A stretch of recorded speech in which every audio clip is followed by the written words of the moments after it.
The Matt Brown, Eric Silva fight was one of the more insane fights I think I've ever seen. Awesome. That first round. It was retarded. Dude. Dude.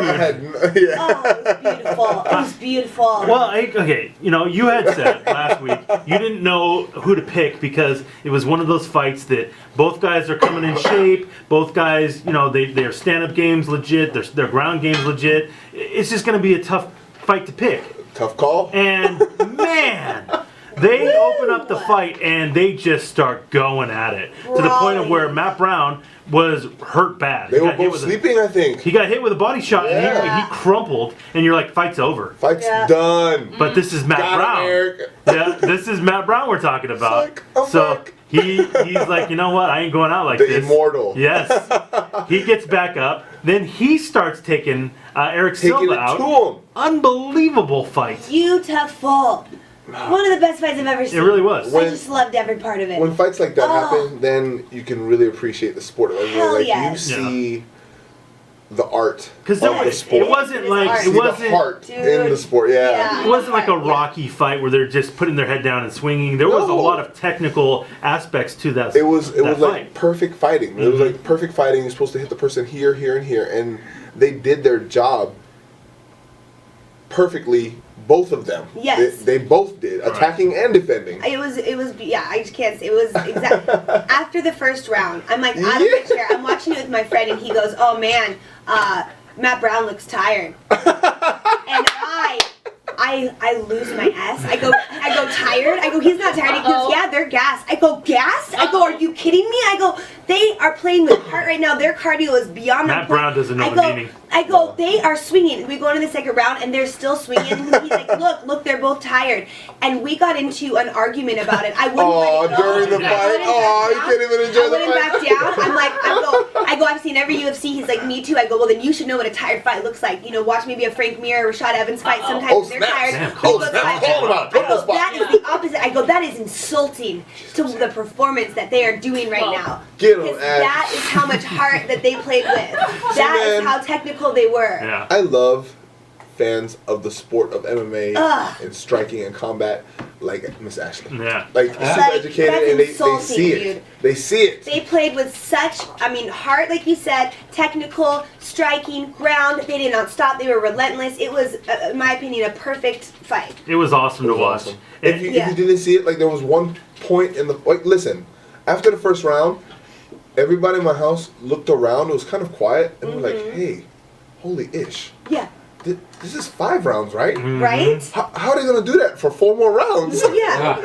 Luckily, they didn't have to. They didn't have to. Matt Brown was able to finish him off and get himself immediately into title contention. Which you have to. You have to respect. Talk about a great fight. That was you have to respect. You have to respect that win. Yeah. There was even one point in there where they both hit each other and turned away from each other because they hurt each other. You remember that part? Yes. They hit each other and then Eric Silva looked this way and Brown ran towards the cage. There was a point both of them should have capitalized, but both of them were hurt at the same time. It was awesome. Unbelievable. So you have to give him a title shot. Yeah, and Matt Brown said something interesting that I wanted to ask you about. He said the body shots were hurting him, not because it was catching him in the ribs or the liver. It got him in the stomach, and he said because he wasn't warmed up properly. What does that mean? How do you warm up your stomach? That was confusing to me. It's hard to explain. If you get hit in the gut hard while it's cold, it hurts so much more. Really? It can knock the wind out of you. But if you're already warm and you're in the fight, if you would have got hit like that, from what he's saying, I'm not saying it didn't hurt because to me it looked like it hurt. Yeah, he was hurt. Yeah, 3 times. Yes. He fell down. Yeah, once. He did. I thought the fight was over. Yeah, he crumbled. Yeah. So if you're not warmed up yet and you get hit with that certain shot, it could hurt you first round, which it did. Mm-hmm. But if you're warmed up second, third, fourth round, you're already sweating, your body's already ready to go. Sounds kind of weird. It's not as bad. Yeah. Your organs move around a lot more. Yeah. When you're warm and sweaty and in the mix already, as opposed to when you're just starting out. So when you're in the back, and I know you're hitting the mitts and that kind of stuff. What are you doing to get warm? Is it just your entire body is getting warm, or is there a specific thing that you have to do to get the body ready? It just depends. Some people in the back do a really short warm up. They do call it a 30-second, 1 minute blow. Okay. And they do that like 2 or 3 times. So cocaine is what you're talking about. Yeah, lots of coke. Lots of coke. Right? Not that kind. Oh, Not that kind. okay, got it. My bad. But we call it a blow. Like you do pad works like sprint or wrestle for 1 minute or 30 seconds, hard to the point where you almost cannot catch your breath. Reset, do it again. Reset, do it again. Some people, Mr. Dominic Cruz, he likes to warm up for an hour, hour and a half. He's back there just punching on pads and doing a whole training session. Wow. So there's a huge window of how people warm up. I don't know what his warm up routine is like, but if he knows that his body wasn't ready to take a shot like that, he for sure will change that up next game, I imagine. Yeah, and the next time could be for the title. You know, I mean, everybody now is a Matt Brown fan after that fight. You have to be, man. And you want to watch a guy like that. He deserves. He's such a blue collar guy. You know, he's not. There's no flash with him. He just goes out there and he fights. That's Hard. it. Which sounds kind of silly, but there's a lot of guys that don't do that. Yeah. You know, it was great. It was such an awesome fight. I love that, man. Such an awesome fight. Yeah. So this weekend, it's not a UFC event. It's a Bellator event. It's their first ever pay-per-view. The reason why I'm even bringing it up is because one of your teammates, Michael Chandler, is in the main event. Mr. Chandler, yes, sir. It's unfortunate that his original opponent, which was Eddie Alvarez, he got injured, and so he's off the card. Yes, sir. But Chandler's still going to fight, and he's still got a tough opponent. Yes, sir. How is Michael Chandler looking in the gym?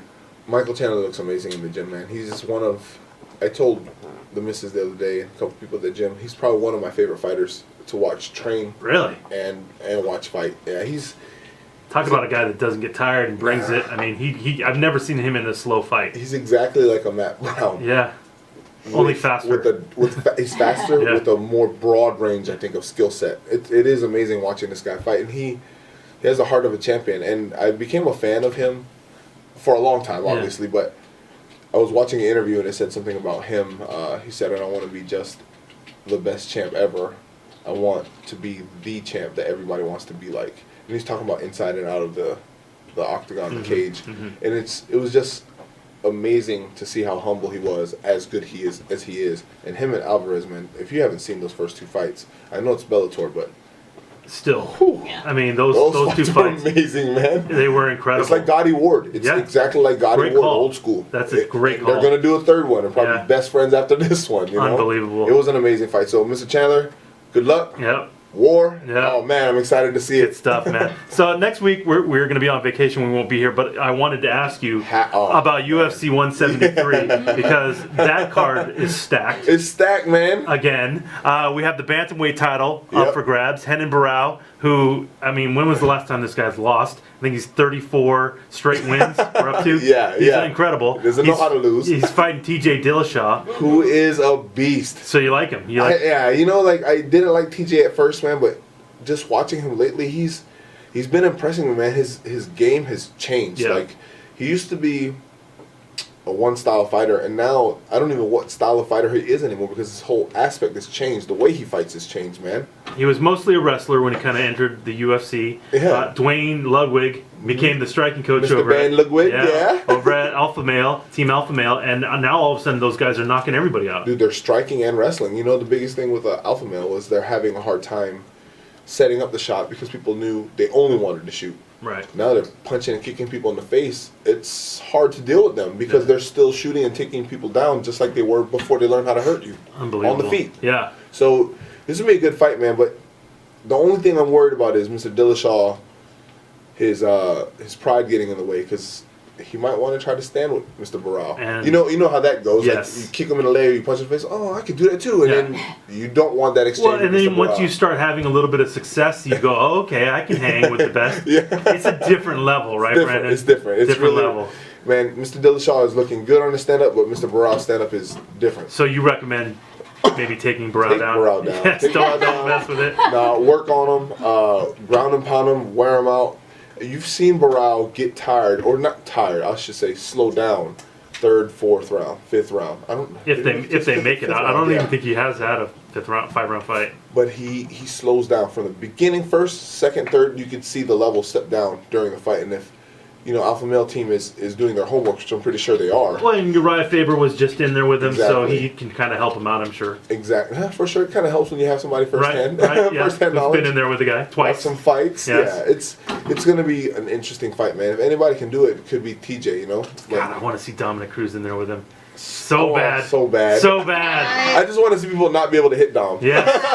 Yes. I miss that, man. I Right? really do miss that. Just 'cause Hopefully soon. It's frustrating, man, because when they try to hit, I've been there. I've sparred Dom before. I'm not allowed to kick Dom, but I'm allowed to punch with him, and I can't hit him, man. I hate it, man. I hate it. And watching somebody do that live, You're on 100 TV, pounds bigger than Dominic and I Cruz. can't hit him. Yeah, how's that even? And I'm longer than him, and I Yes. can't hit him. Oh, that's crazy. I hate it, man. That's I hate it. I want tough. to tie him up when we spar. You start just taking down for no reason. I'm serious, man. So I'm really excited to watch those guys fight. That's gonna man. be I can't good. wait for DC. Yeah. And then DC the to co-main event is, Oh, is yeah, the other DC. Yes. Mr. Daniel Cormier is fighting that. taking on that Dan event. Henderson. I Come mean, it's on, like man. old school versus new school. Yeah. Can't wait for that fight too. And I don't know who's gonna win that one either, because you never bet against Mr. Dan Henderson. that- you better never bet against Dan. H-bomb. No. He can knock an elephant out. Yeah, Like, he no probably joke. could. Any kind of animal, he probably could. You know, Yeah. he's always at least 49% chance winning. You know what I mean? At minimum. That's his worst odds. Right, he's gonna right, win 49%. He's got the heart of a lion that's not gonna quit, and that H-bomb, like you said. But you see in DC when he shows up like he's already champ of the division. Yeah. At heavyweight and at light heavyweight. And he's training with one of the best teams in the world, AKA, and Mr. Cain Velasquez. The every day. best in the world. Come on, man. Like, there's no way to bet against him either. Yeah. So you're stuck. I'm stuck at 50-50 on this one. I have no idea who's going to win. It's going to be tough. Because, I could see it come out. Daniel Cormier surprising Mr. Henderson with all of his shots, his speed, his movement, his wrestling for sure is gonna surprise Dan a little bit. And I see DC putting it on Dan, maybe first, second round. First, beginning, second round, I see it going DC's way. Right. But it only takes one of those. It really, I mean, you saw in the last fight against Shogun. Yeah. Shogun was dominating Dan Henderson. Whipping One on punch, Henderson. Yeah. fight was over. Ding, ding, ding. Yep. Henderson like, thank you Good night. very much. Right hand. Thank you, right hand. That's it. So, Yeah. I'm excited, man. That's going to be a good card, That is a man. sick That's card. next Saturday. Not this Saturday. No. Next Saturday. All right. We'll break down all of that when we get back from vacation and all that stuff, Brandon. Enjoy the vacation. Yes. Enjoy it, Thank please. you. Thank you, my Heck friend. yeah. And thank you for your insight. We appreciate it. Miss you guys. Bye. So come with us. Okay, come on. All right, Donald Sterling's not going away. He Oh, says no. now he's not paying the fine. No! He's not selling the team. He's not doing anything. Oh, boy.